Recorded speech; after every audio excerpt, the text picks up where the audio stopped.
Isso, o meu som, Jaqueline. Ainda bem que você está aqui comigo. Gente, vamos combinar que a frase mais falada da pandemia é: você está sem som, você está no mute. Consegui começar assim. Olá, bem-vindos, bem-vindas ao terceiro dia da Semana da Cultura Psi. Nossa, gente, eu já tô sofrendo de final, assim, de medo, sabe? Ai, não quero que termine nunca, quero fazer milhões de conversas iguais a essa. Mas faremos, né? Faremos.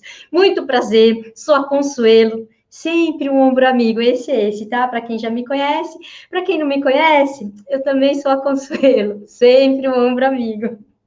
Quem já veio no primeiro e no segundo dia já me ouviu falando isso, né? Mas, gente, é que a introdução, eu tô repetindo mesmo, sabe por quê? Porque tem gente que tá só hoje aqui. Bem-vindo, você que chegou, né? Bem-vinda. Mas para quem está aos 3 dias, e tanta gente está aos 3 dias, nossa, está sendo tão bacana isso. Às vezes eu escrevo para a pessoa: olha, vê lá, assiste. Já assisti. Ai, como tá boa a companhia dos amigos e das amigas. Estou amando, amando mesmo. Que coisa boa. Gente, qual é a intenção da Semana da Cultura Psi? A nossa intenção é a gente fomentar, promover, aumentar a nossa capacidade de ser uma sociedade, de ter uma cultura aberta às questões da nossa mente, da nossa alma, às questões do nosso bem-estar emocional, que a gente possa cuidar daqui, da nossa mente, do mesmo jeito, com a mesma tranquilidade que a gente cuida do nosso corpo, né? Que aí a gente fala assim: nossa, eu tô com hérnia, tá, gente?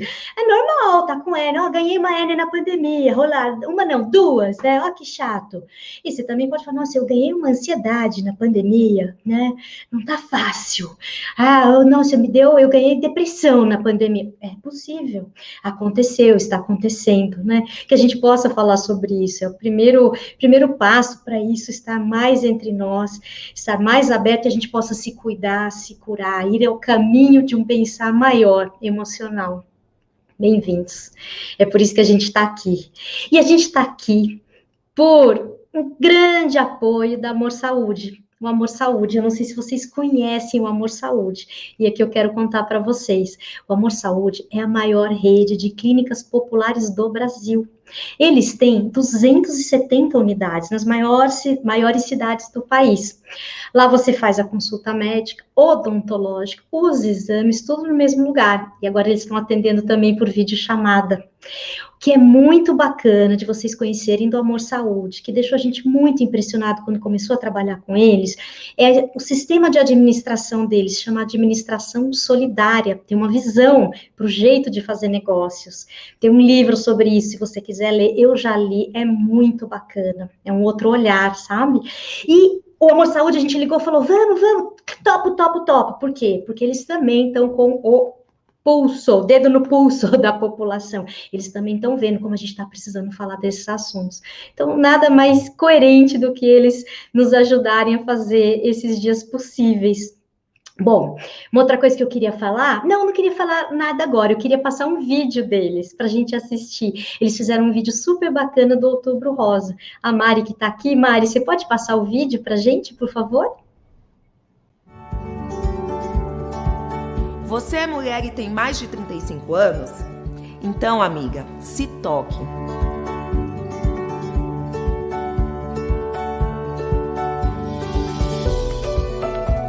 A gente está em isolamento social, mas as outras doenças não param. E no mês de conscientização sobre o câncer de mama, o Amor Saúde está preparado para realizar o seu atendimento. Está tomando todas as medidas para você fazer a sua consulta e exames com a maior tranquilidade.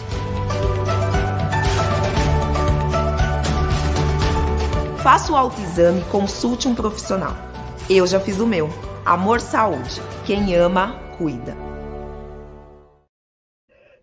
Outubro Rosa, mês importantíssimo, né, da gente se cuidar.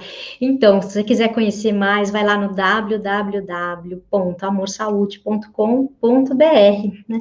A gente está conhecendo bem, faz mais de 1 ano e meio que a gente está treinando as equipes deles em preparo emocional para estarem inteiras, dedicadas, preparadas emocionalmente para ajudar os outros. Então, muito obrigada, Ícaro, seus irmãos, seus pais, uma família inteira dedicada a entregar saúde de uma forma diferente, ambiente e também educação e até sistema financeiro. Depois vocês vão lá dar uma espiada. E quero agradecer também algumas outras pessoas, várias, na verdade, que também nos ajudaram a fazer isso aqui acontecer, né, gente? Que é muita ajuda, muito apoio que a gente precisa ter, ó. Eu queria agradecer aos amigos do coração, Mário Cavano, Daniela Grupo, ao Cláudio Horácio Pinto, a Paula Amaral, que é minha amiga e é minha prima também, ao Ken Fujioka, a Silvinha Meirelles, a Janete Frostengarten, ao Elcir de Souza, ao Marcelo Larran, a Maju Coutinho, ao Gisberto e Silvia Sassi, que ontem, naquela chuva, acabou toda a luz em São Paulo, eles deram maior força também, ao Raul Teixeira e a Françoise Otondo, tão queridos. Também queria agradecer à Unibis, ao Bruno Assami, super Bruno, que nos recebeu agora, mas lá no começo do ano, que a gente falou, vamos fazer um festival, vocês topam ser a casa da Semana da Cultura Psi, do festival? Ele falou, topo, na hora, assim também, ó, quando a coisa tem que ser, né, gente? Ele falou, vamos fazer. Então, obrigada, Bruno, obrigada, Elaine, Laura, Fábio e a Mariana, que está aqui ajudando a gente agora. E muito bem, vamos para a nossa conversa. Gente, eu queria contar um negócio sobre essa conversa. Foi assim, quando começou a pandemia, assim, depois de uns 2 meses, eu comecei a pensar, nossa, eu tô querendo escrever sobre esse assunto, eu queria, porque esse ano, daqui a 50 anos, as pessoas vão fazer aula de história, né, vão falar, em 2020, o mundo parou, assim, eu falei, nossa, eu queria contar como é que foi, que nem quando eu estava na escola, eu falava, em 1929, o mundo aconteceu isso, eu falei, nossa, eu tô participando de um ano da história da humanidade que vai ficar para a história, né? Depois eu pensei, não, escrever não, fazer um vídeo para os meus netos. Quero que meus netos saibam, ó, então, vovó foi fogo, viu? Teve 2 hérnias.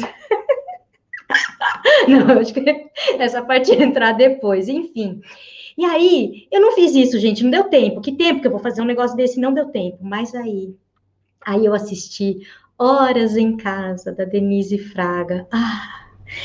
Olha, aquilo encheu meu coração, encheu meus olhos de água. Eu me vi ali na Denise.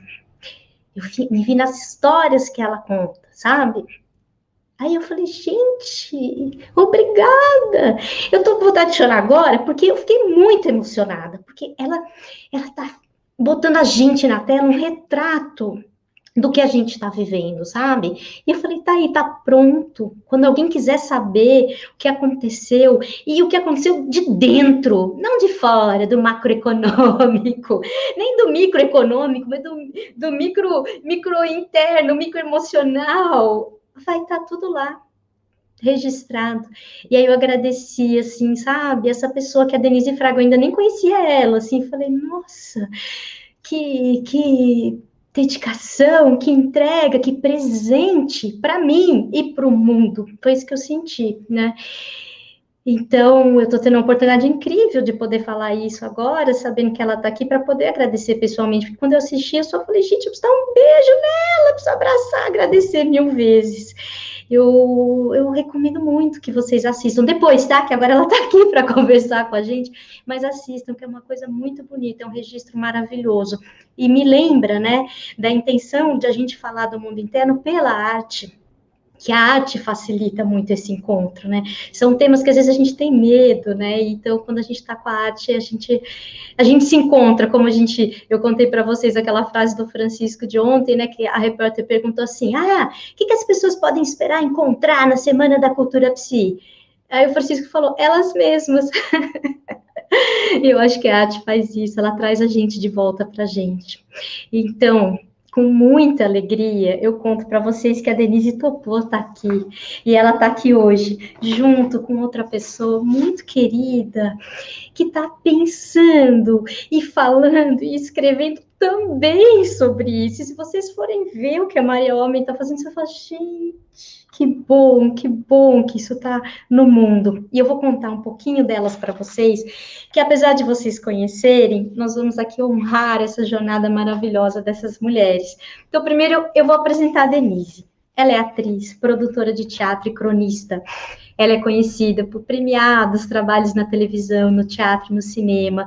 E ela também assina crônicas na revista Crescer. Gente, eu não sabia disso até a gente fazer essa semana e são incríveis. Vai lá ver, muito bom. Manteve por 5 anos uma coluna na Folha de São Paulo. é apaixonada pelo teatro, e o seu repertório nos palcos tem uma escolha de textos, assim, que vão da diversão à reflexão. É lindo como ela junta essas coisas, é perfeito. É tagarela, inquieta, questionadora. Ó, Denise, quero ver você aqui conversando. Ai, gente, eu queria 3 horas com ela. Bom, com elas, né, com todos eles. Acredita no poder transformador da arte através do seu ofício, vive tentando compreender os desafios da existência humana. Entre os espetáculos teatrais que ela fez, destacam-se Eu de Você, A Visita da Velha Senhora, Galileu Galilei, A Alma Boa de Setsuan, Esperando Godot e Trair e Coçar, é só começar. Na televisão, ela teve no ar no programa fantástico da TV Globo por 9 anos consecutivos com o quadro Retrato Falado. Vocês lembram do Retrato Falado? Ela também atua em novelas, humorísticos, minisséries, também na Globo. Os últimos trabalhos na linguagem televisiva foram os seriados Três Tereza no GNT, A Mulher do Prefeito e a novela Lei do Amor. E a série Boca a Boca, que foi lançada em 2020 no Netflix. Atualmente, ela tem o canal no YouTube. É lá, gente, que você vai. Eu de você vai nesse canal para assistir Horas em Casa. No cinema, porque ela não ficou só na TV, ela fez mais de 12 longas-metragens, entre eles Por Trás do Pano, As Melhores Coisas do Mundo e Hoje. Em todas as linguagens, ela conquistou importantes prêmios nacionais e internacionais. Eu contei, foram só de melhor atriz, 21 prêmios, tá? Anota aí, gente, 21 prêmios de melhor atriz, ela merece. Como Grande Prêmio Brasil, Festival de Cinema de Gramado, Prêmio APCA, o Festival Internacional de Cinema Latino-Americano de Havana e o Festival de Cinema de Brasília. Ah, Denise, obrigada por você estar aqui com a gente. E agora eu vou falar para vocês da Maria Homem.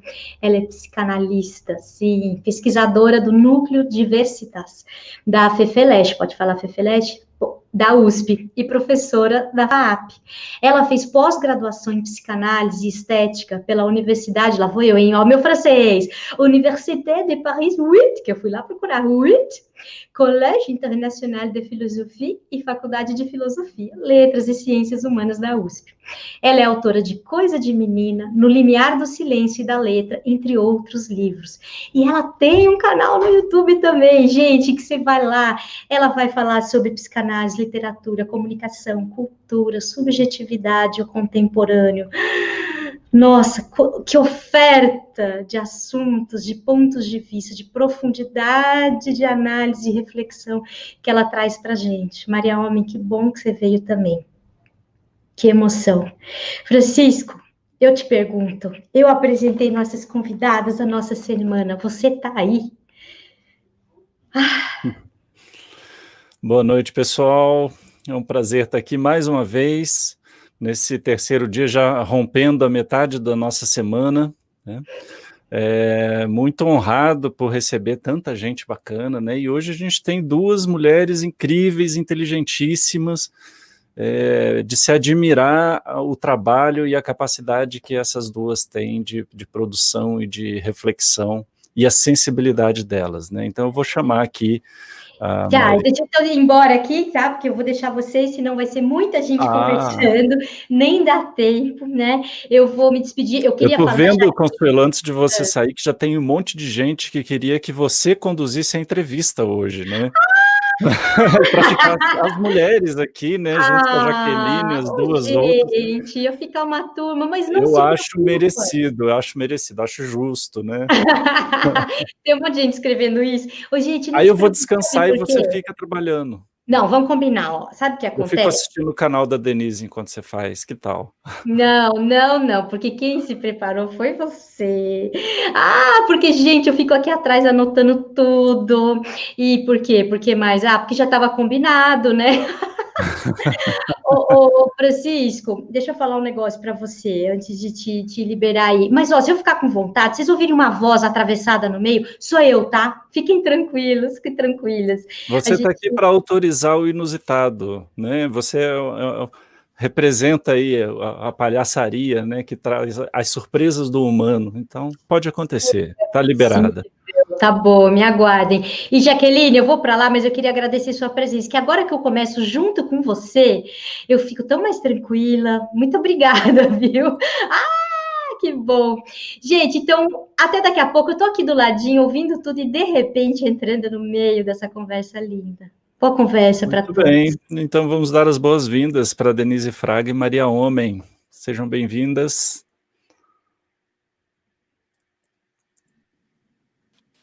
Olha, Obrigada, elas aí. Francisca. Oi. Oi, Maria. Boa noite, tudo bem? Obrigada, gente. Boa Tudo noite a bem. todos vocês, a todas vocês. Um prazer estar aqui, viu? Prazer, É um mesmo. prazer. Obrigada do convite, parabéns pela iniciativa, né? Porque Muito bacana. poder pensar, poder simbolizar, ou é isso ou é a morte, né? Para É isso começar aí. já, enfim, Começamos já com no trágico. tudo. Mas, Muito bem. Então tá, vamos fazer como a gente tem feito nos outros dias, a gente passa um trechinho do Horas em Casa, e aí depois a gente vem para a nossa conversa, tá bom? Mari, por gentileza, no nosso vídeo. Oi, Cristina, tudo bem? Sabe aquele seu quadro que ficou aqui em casa, na entrada? Isso, aquele da paisagem, isso. Eu não quero mais ele aqui. Será que você pode vir buscar? 6 meses em casa tiram tudo do lugar. Ou colocam, não sei. E não é nem pelo isolamento, porque eu sempre gostei de ficar em casa. Mas é a angústia de olhar em volta e perceber o absurdo, a fragilidade de tudo. A gente acaba colocando a vida em perspectiva e rever algumas certezas. Por quê?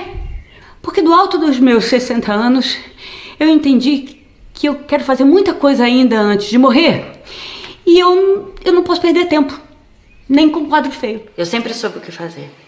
Eu sou do tipo que sabe o que fazer e as pessoas me ligam para pedir conselhos sobre o que fazer quando elas não sabem o que fazer. Mas agora, de repente, eu não consigo fazer isso, que até outro dia era ridiculamente banal. Tirar meia dúzia de pães do saco sem contaminar tudo. Fazia anos que eu almoçava com a minha avó toda semana depois da faculdade. Toda semana. Aí eu fazia a panqueca de carne que ele adora. Mas agora a gente só tem se falado por ligação de vídeo, porque a minha avó tem quase 90 anos. Tenho quase 90. Onde já se viu, não vi me ver. Imagina se eu contaminar minha avó. Eu nunca me perdoaria. Imagina se eu tenho um troço e morro de qualquer jeito. Vou morrer sozinha? Eu não sei o que fazer. O que pro meu neto são só alguns meses, para mim pode ser o final da vida, que eu tô perdendo aqui isolada. Se eu fico isolada, eu evito a doença. Mas eu também não tô aproveitando o que podem ser os meus últimos dias. Então, eu não sei o que fazer. Eu não sei o que é o melhor fazer para ela entender que eu amo muito ela. Eu não sei se eu devo ser duro e dizer não, ou se eu devo amolecer e almoçar com ela toda semana como ela quer. Eu não sei. Eu não sei o que é pior pra mim. Eu só sei que eu não passei a vida toda rodeada de gente pra ficar sozinha no final. E tem um agravante porque não tem nenhuma privacidade nessa convivência, né? Você quer falar com alguém, não quer que o outro escute? Impossível, né? Porque inventaram fone, mas não inventaram ainda cone do silêncio. Aí eu fiz, aqui na área de serviço, eu fiz um bunker, uma espécie de retiro, um igluzinho da privacidade. Ó. Não, e eu sou democrática que eu sou, porque eu estabeleci um dia da semana para cada um. Tudo bem, eu fico com 4, ele fica com 3, mas fui eu quem fiz, fui eu que inventei. Eu não sei se eu consegui ajudar o Vicente, mas o fato dele ter confiado em mim para pedir um apoio, sei lá, é como se no meio desse pesadelo todo fosse preciso falar e sentir que a gente pode ter uma aliança com as pessoas, uma espécie de pacto humano para enfrentar o monstro. Muito bem. O nosso tema de hoje é saúde mental na pandemia, e a gente tem aí uma série de situações, né, que a Denise vai retratando no Horas em Casa, e eu queria começar perguntando para você, Francisco, eu Denise. não estou te ouvindo. Será que o problema é meu ou é seu? Não sei se estão me ouvindo, Maria? eu estou te ouvindo bem. Então deve ser alguma coisa aí, Denise. E que engraçado, eu não estou ouvindo você, Francisco. Ai, meu Deus, essas tecnologias nos dando olé. Você está me Eu estou te ouvindo? ouvindo. O que eu tenho que fazer para você? Denise, a Mari está pedindo para você sair e entrar de novo. Agora voltou. Voltou? Voltou. Cliquei numa maravilha. coisinha aqui. Nós estamos todos aí nesse barco, né, de lidar com essas tecnologias e aprendendo. Tá tudo bem, tá tudo bem. Depois que a gente foi recepcionado por uma palhaça, tudo pode acontecer. Ela nos autoriza. Ela nos autoriza a viver esses dramas humanos, né? E veja só que legal, né? A pandemia, ela colocou a gente nessa situação. Ela impede a gente de muitas formas, né, de a gente se encontrar de verdade, se dar um abraço, né, tomar um café, mas ela permite que você esteja aqui hoje, né, permite que a gente faça esses encontros, algo que era muito difícil de se pensar antes, hoje é a grande solução, né, então a gente encontra possibilidades onde antes havia limitações.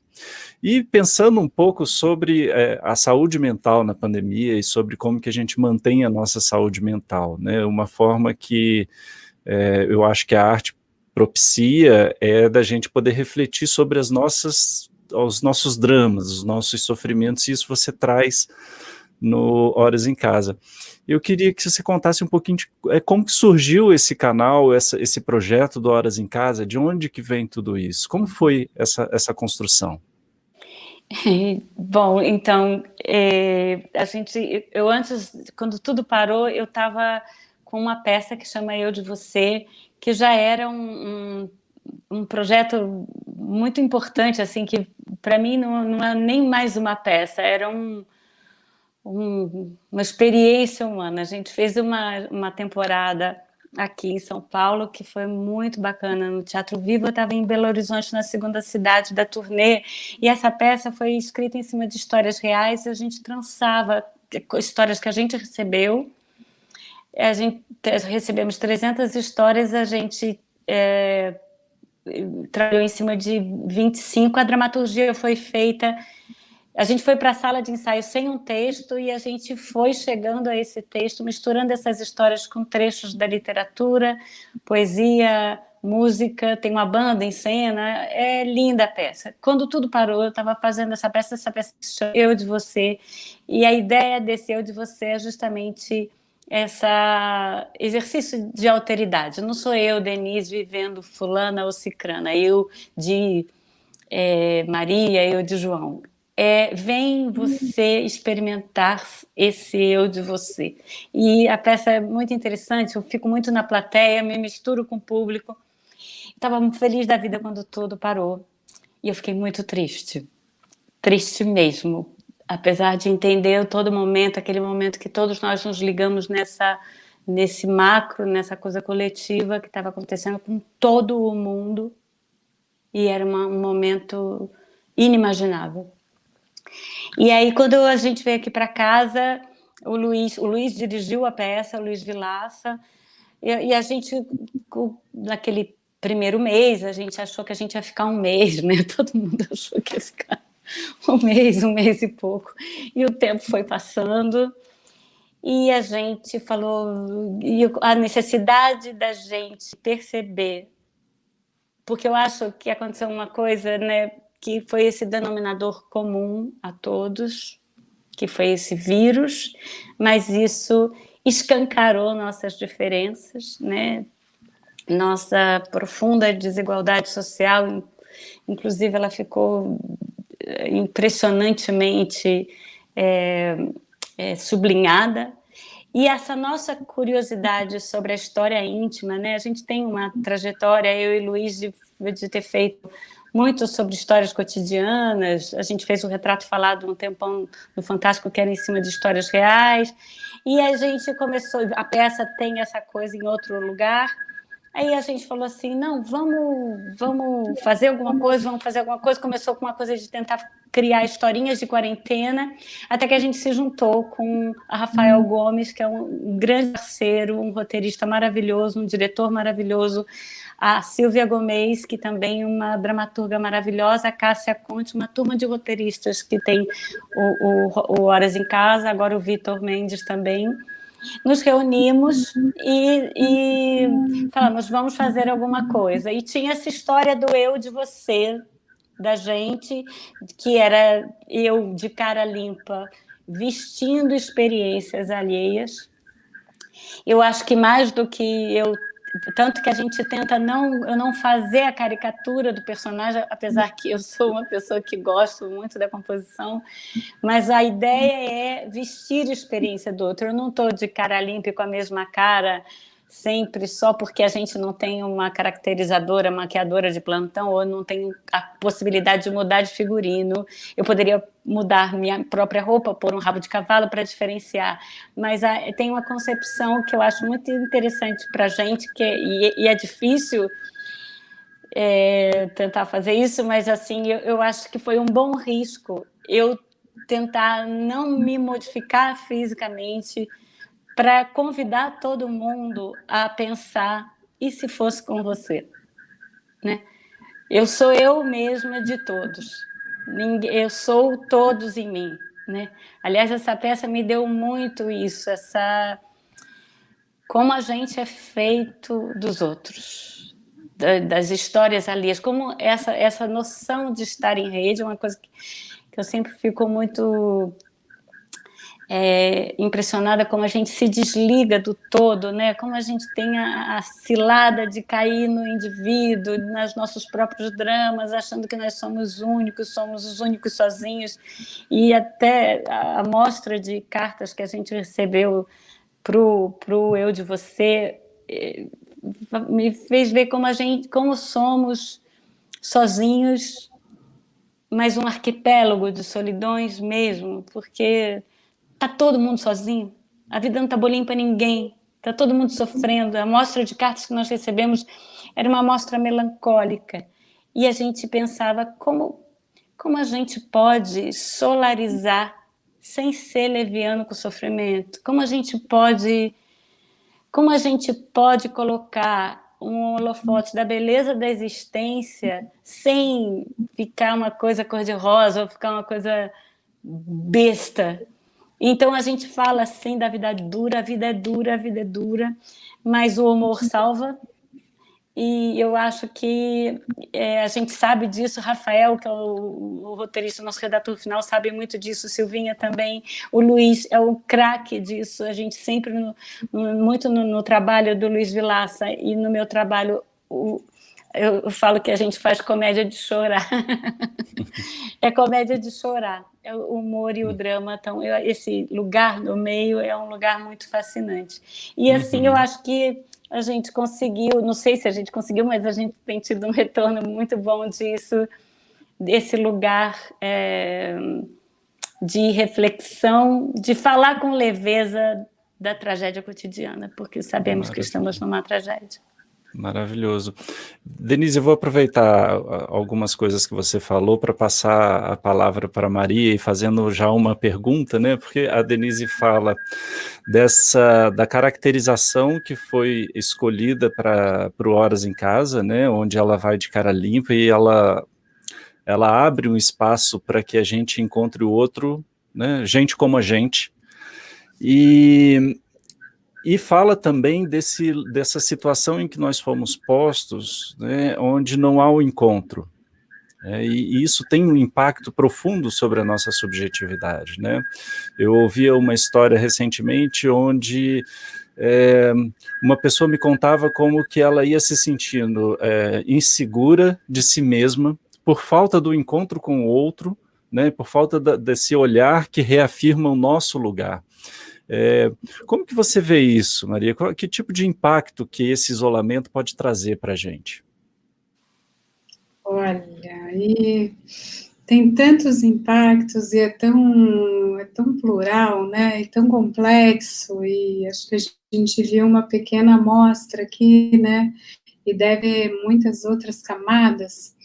Mas antes de entrar nisso, né, no pathos, né, no patológico, nas paixões, só queria voltar só para essa ideia, né, eu de você, assim, é a essência do ator, né, esse emprestar minha cara limpa e ficar passando por aqui, né, essa é a grande arte, você tá, né, não precisa de grandes caricaturas, porque tudo isso é o a mais, né, eu imagino isso, quando a gente trabalha na clínica, né, enfim, não é meu trabalho primário, né, não sou atriz, mas assim, como diria Antônio Cândido, né, dizem que ele disse, não tenho certeza, mas eu vou tomar aqui como verdade, porque a gente se apropria, né, mas ele teria dito, o grande Antônio Cândido, que o professor é um ator frustrado, né,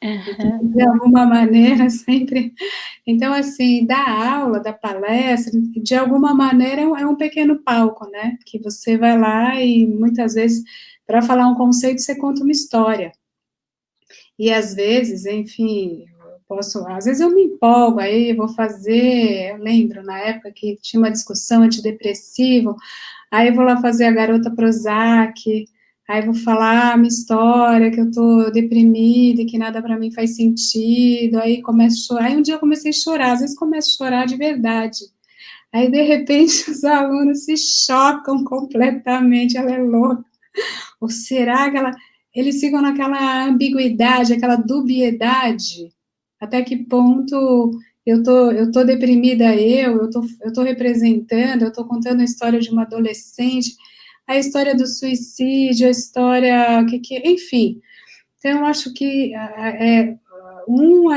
tem essa experiência de você emprestar o seu ser para o outro poder ser, né, e eu não sei, agora voltando para a minha área, eu não sei se, né, quando Freud descobre esse conceito e nomeia como narcisismo, que o processo de formação do eu se dá ancorado no outro, isso que você já trouxe, né, essa alteridade, eu não sei se existe um eu, ou se existe um eu, você, já, ou, né, o que é a subjetividade? É um mosaico, o eu é só um pedaço da estrutura subjetiva, né, aquele clássico, id, eu, super-eu. Então, assim, o id é as pulsões que pulsa, o eu já é aquele mosaico de identificações, então o próprio eu já é um sistema que vai pegando vários pedaços do que a gente é, e que a gente nem tem consciência, porque as identificações são inconscientes. Então, agora, para chegar na pandemia, que sem dúvida, né, é um evento histórico, será que a gente está realmente sozinho? Será que tem um isolamento social? Tem, mas do que é que você está isolado? Na verdade, é assim, o que você carrega? Porque você pode não ver a avó, e você não vai correr o risco de, eventualmente, carregar a culpa de matá-la. Tá bem colocado quais são os dilemas, mas, assim, ela habita a tua cabeça toda semana ou várias vezes. Então, ou o teu pai que está morto e você queria que estivesse vivo nesse momento, ou o marido que está morrendo diante de você, ou o filho que você não está vendo. Então, a gente tem fantasmas, né?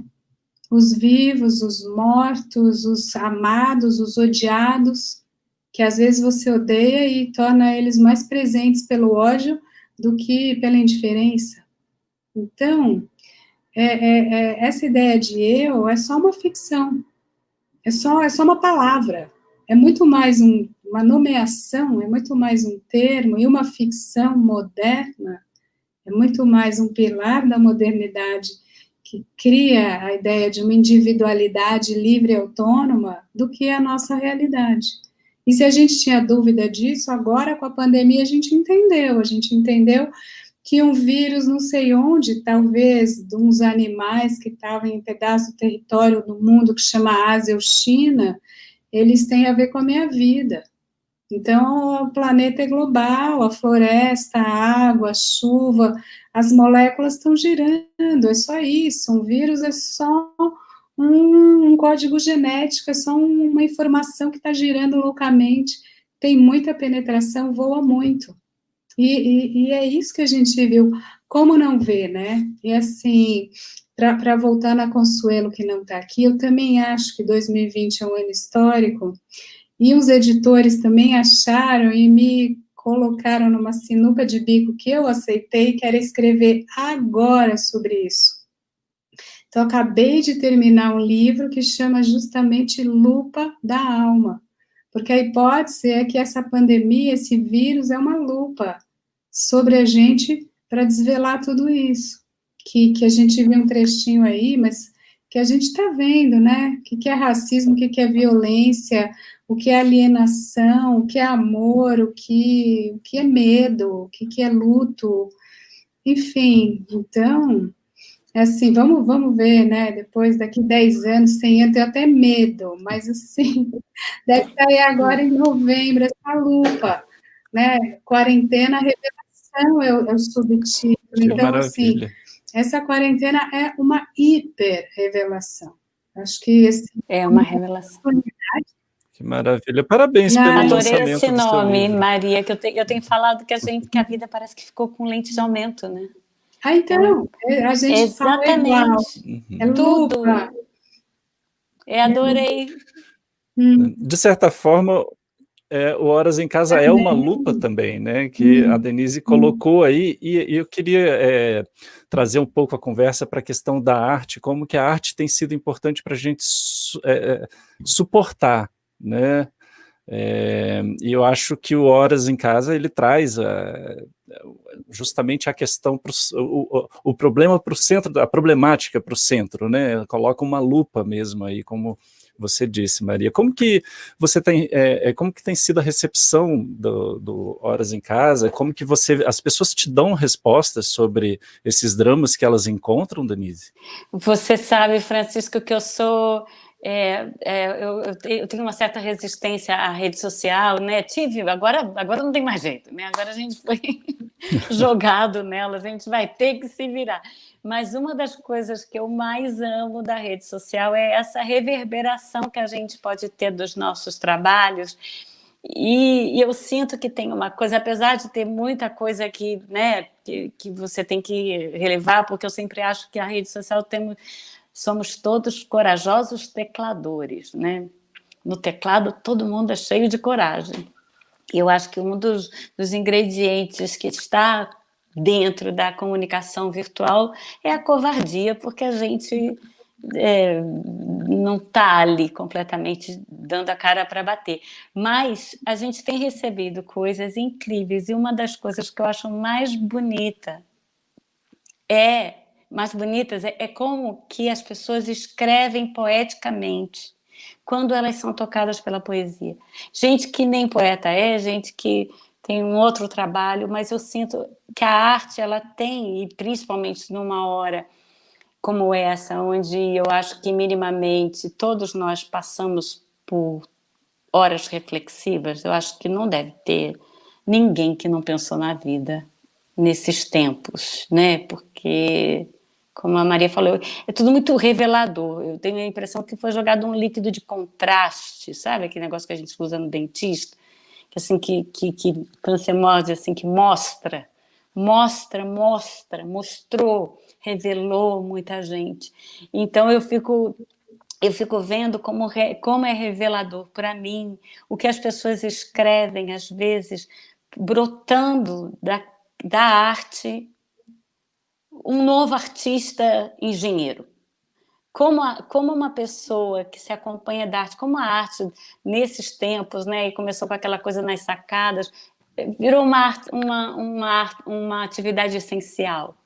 Né? Como as pessoas nas lives, como as pessoas buscam a arte, não só como entretenimento, mas como tentativa de entender. Eu acho que uma das maiores funções da arte é fazer você se reconhecer, é fazer você entender esse seu pertencimento. Tanto que a peça, O Eu de Você, ela mistura música e trechos da literatura, porque uma das nossas ideias era justamente você está lá sofrendo, mas se você tem aquele conto da Clarice, se você tem aquele poema do Pessoa, você se agarra naquilo e você sofre acompanhado, né? Você está lá sofrendo, você não deixa de sofrer, você está lá sofrendo. Mas se você tem aquela música do Chico para te dar voz e você sabe que Chico teve aquele mesmo sentimento que você está tendo agora e você tem a sorte de ter as palavras dele para a sua angústia.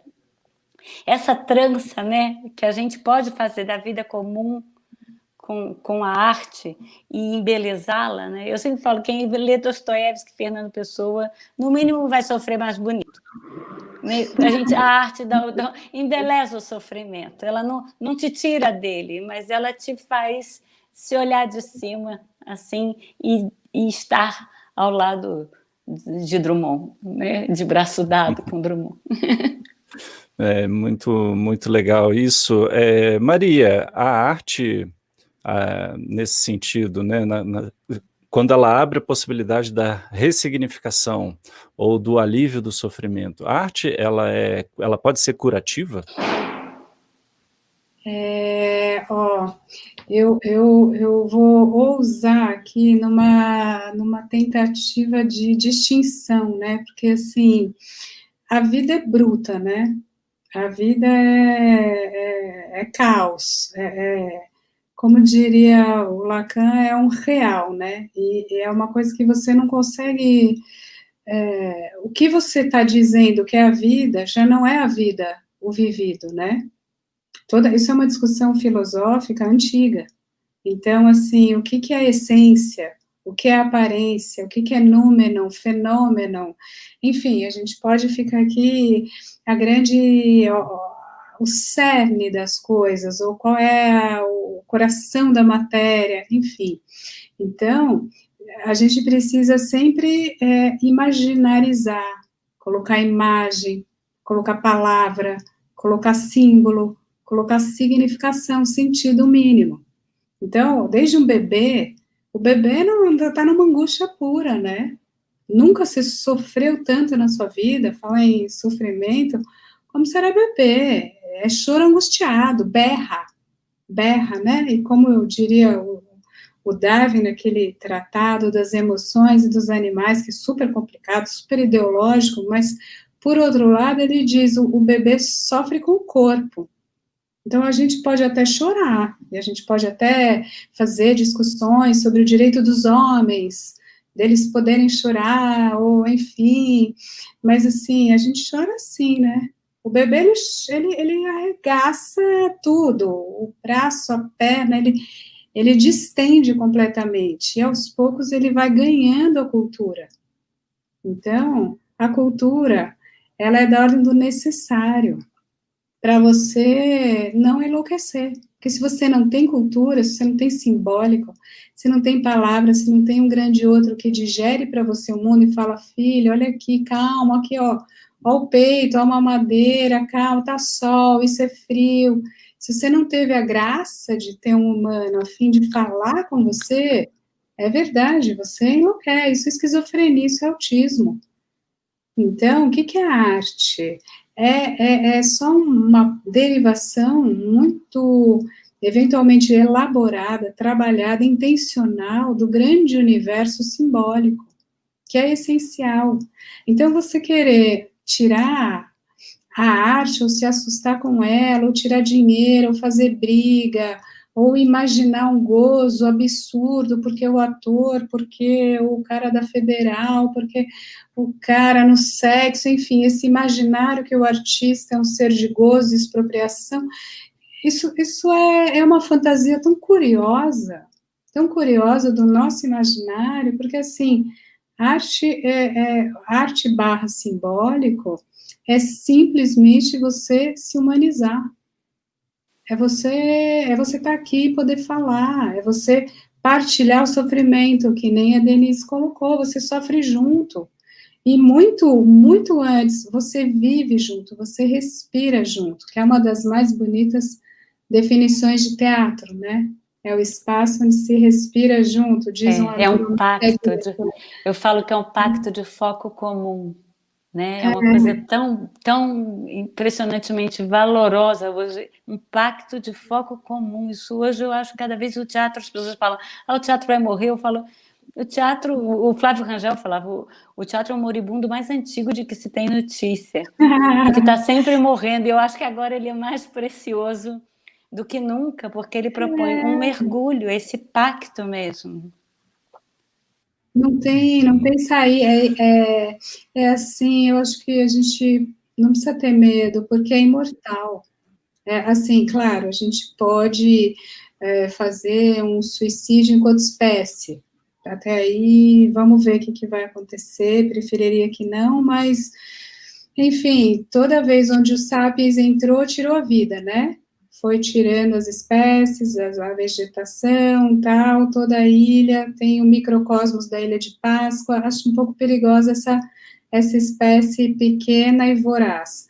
Mas, assim, se a gente não se mata antes, de qualquer maneira, se a gente, de alguma forma, desenvolveu essa cultura, isso é imortal, isso pulsa, porque a gente fala, a gente já tem aparelho fonador, eu vou te falar, e talvez nem só os sapiens falem, porque a gente sabe que golfinho já tem ali uma linguagem, tem nome próprio, tem os silvos, então, assim, a gente tem que urgentemente sair de um antropocentrismo. Essa é a grande virada, né? Eu estou dando uma pescada aqui, acho que eu não posso nem atrapalhar, porque eu nem sou mediadora, nem nada, mas eu vi aqui que tem umas perguntas na linha, você acha que a gente vai sair melhor dessa? Você acha que a gente vai sair pior? Você acha que tem eterno retorno? É assim, eu acharia um desperdício a gente não falar, opa, depois dessa lupa, depois desse desvelamento e às vezes do horror com o qual a gente se deparou, a gente teria, assim, quase o direito e o dever moral de olhar isso e falar, eu preciso entender como eu estou vivendo. Eu deveria falar quem sou eu, para onde eu vou, quem somos nós, para onde estamos indo. Então, é isso mesmo, é esse tipo de convênio de saúde que a gente quer, é esse tipo de serviço de saúde, é esse tipo de burocracia de circulação de seres humanos, é esse tipo de pacto, nessa relação de casamento, enfim, está tudo em aberto. Isso mesmo. Tudo em aberto. Isso é cultura, gente, isso é arte, isso é imaginação, isso é criação. Eu também, eu concordo contigo, né? Seria um desperdício muito grande se passado tudo isso a gente não aprender nada. Eu tenho falado sobre isso, né? De certa maneira, né, pela profissão, quer dizer, eu psicanalista, eu tenho, para mim, que a gente não exerce essa profissão sem um ato de fé, né? Sem um ponto de partida a partir do qual a gente se apoia para construir uma nova história, né, com o nosso paciente. E você falando, Maria, tem uma palavra que chamou a atenção, que foi graça, né? Você usou no sentido de sermos agraciados pela cultura e a partir daí podemos aceder à humanidade. Mas também me chama a atenção esse significante porque fala também da graça, do rir, do humor, né? E eu tenho aqui uma pergunta do poeta Rodrigo Bodão, que quer saber, né? Ele pergunta assim, se o humor seria um caminho para superarmos a hipertrofia narcísica que as redes sociais parecem provocar nas mentes hoje em dia, né? Ele até cita um morador da Maré que ele acompanha nos trabalhos dele, o poeta Rodrigo Bodão é também psicólogo, e ele diz que ele conhece um sujeito que diz assim, nós manga de nós mesmos, né? A gente ri de si mesmo, né? A gente tem essa capacidade, né? Então a pergunta é assim, o humor, ele seria um sinal de saúde mental? Eu vou deixar para vocês duas responderem à vontade. Essa é facílima, se você levantar eu corto no mesmo momento. Mas, Denise, quer ir? Corta, Maria. Sem dúvida, o humor, o amor e a capacidade de trabalhar naquilo que se gosta, eu acho que são as 3 únicas saídas para o trágico, para a angústia, para o sintoma. né? Você não é rir de si mesmo, é fundamental, é uma posição ética que fura o narcisismo, exatamente isso, né? Tanto que o Freud vai fazer um livro inteiro sobre humor, e humor judaico, claro, que tem uma tradição profunda, importantíssima, você poder sair de uma posição de se, né, enaltecer, se fetichizar, se falicizar, e depois poder falar, nossa, né, o Freud e o Einstein, escrevendo cartas um para o outro, né, que era uma iniciativa da Liga das Nações no Entre Guerras, nos anos 30, por que a guerra e como evitá-la? Ouve bem, 1930. Aí o Freud tem, enfim, é super interessante o trabalho, mas tem uma expressão que era assim, pobres de nós, pobres coitados. Somos só isso, né? Tentando aqui, ainda mais nós dois aqui, tentando falar e ter ideias, mas o que a gente está vendo é que o mundo não está indo na direção da pacificação. O mundo goza com a pulsão de morte, mas pobres mortais, pobres de nós. Então, é um distanciamento crítico de si mesmo. O amor é uma possibilidade de laço, é uma possibilidade de laço não romântico, não delirante, não ingênuo, não mágico, né? Maduro com o outro. E trabalhar é você poder fazer esse simbólico, justamente, é você pegar essa crueza, esse caos da vida e dar uma tramada aí, cada um no seu talento, né? Cada um no seu estilo, cada um naquilo que te morde aqui, né? Denise, e quando a gente fala de humor, no seu trabalho tem uma qualidade incrível de humor, né? É um humor que faz rir com e não rir de, né? Ai, que bom você falar aí. E você sabe que isso é uma coisa que a gente fala desde o Retrato Falado, que eram histórias mais engraçadas, né? O Retrato Falado que a gente fez no Fantástico eram histórias que tinham que ser engraçadas. E eu me lembro que a gente falava muito isso, a gente não pode rir dela, a gente tem que rir com ela. Porque é muito diferente. Eu acho que você propor um jogo de humor para alguém, as pessoas perguntam para mim muito assim, você só faz comédia? E eu sempre falo, eu confio no humor. Eu confio no humor como um ingrediente muito poderoso para a comunicação. E eu acho que o humor ele está aliado ao pensamento, né? Você só ri daquilo que você entende. E o humor ele chama a inteligência. O cara não, o humor é como se você dissesse o tempo inteiro assim, ele abrisse uma trilha para o pensamento correr, né? Por isso que eu gosto muito desses autores, o Brecht, o Chekhov, o Shakespeare. Eles se fazem valer do Remar, Eugênio, a gente fez A Visita da Velha Senhora no teatro, que são os autores que se fazem valer do humor para fazer aquela trilha do pensamento correr, as emoções correrem na trilha aberta pelo humor. E não é só para facilitar, é para recrutar a mente, para te deixar desperto, consciente, olhar de fora, né? O humor faz você olhar de fora, você ri de si mesmo. Tanto que eu falo que no teatro a gente fica com o ouvido muito treinado para risada, né? A risada não é uma coisa única, né? A Consuelo deve saber bem disso. A risada tem uma voz em si, ali dentro eles estão dizendo uma coisa naquele barulho. E uma das minhas risadas preferidas, que eu chamo, é a minha risada pior que é essa risada que você vê o cara rindo, e ele dá uma travadinha, e você vê a hora que ele pensou assim, pior que é, a gente faz isso, como somos ridículos, né? Eu vi uma vez, acho que foi o Pedro Cardoso, falando da risada que expressa o sim, né, que expressa o entendimento, que expressa a conexão, né? Essa é uma risada muito querida, muito cara, né? Sim, é uma risada de cumplicidade, né? E tem uma risada também que não é uma... Tem várias risadas, eu podia fazer um dicionário de risada, mas a gente vai ficando com o ouvido treinado, né? Tanto que uma vez eu fazendo uma peça, eu saí de cena e fiz assim, e o que estava comigo virou para mim e falou assim, mas o que foi? Eu falei assim, que não funcionou. Ele falou assim, mas como não funcionou? Eles riram. Eu falei, mas não é essa risada que interessa. Eu falei, não é esse riso que interessa, isso já tem muito tempo. Porque é verdade, uma piada homofóbica às vezes dá risada na plateia. E não me interessa. Né? Então a gente tem que... É uma conversa com o público. A risada é um saber ouvir.